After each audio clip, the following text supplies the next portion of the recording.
to you. It's Miss Danielle here.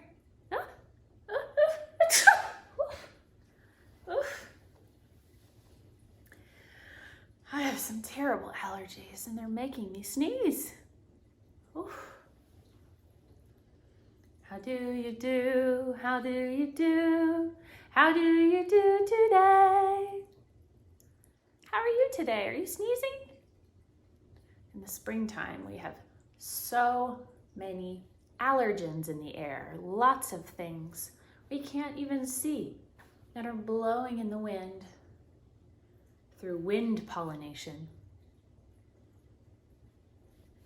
Today we're going to talk about the stamens on the flower.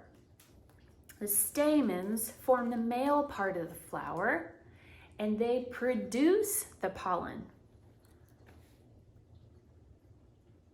All of that pollen that makes us sneeze, that's blowing through the wind from the oak trees and the flowers, and that's being animal pollinated through our pollinator friends that we talked about last week. All of that pollen is produced from the stamens. The male part of the flower, that pollen makes so many people sneeze.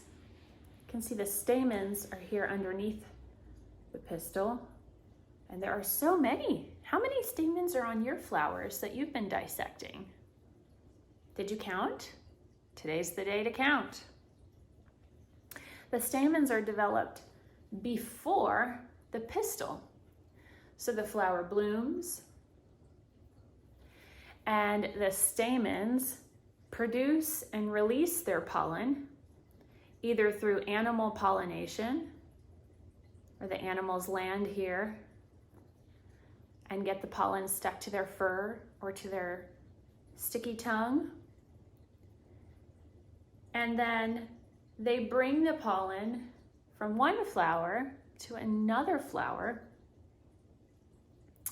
And so the pistil actually develops a little bit later and brings that really sticky stigma, opens up and collects the pollen off of the fur from the honeybee, let's say, on another flower. So from one poppy to the next poppy in the garden, the pollinator brings the pollen over from the stamens, and that's called cross-pollination.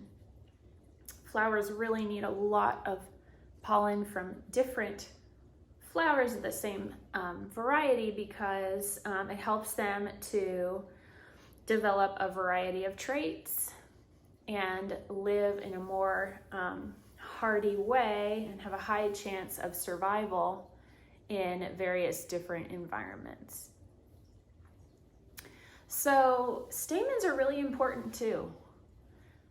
I wonder if you can find the stamens on some of the flower drawings maybe that you've been making, or the flower cutouts from the magazines, or the flowers from your garden.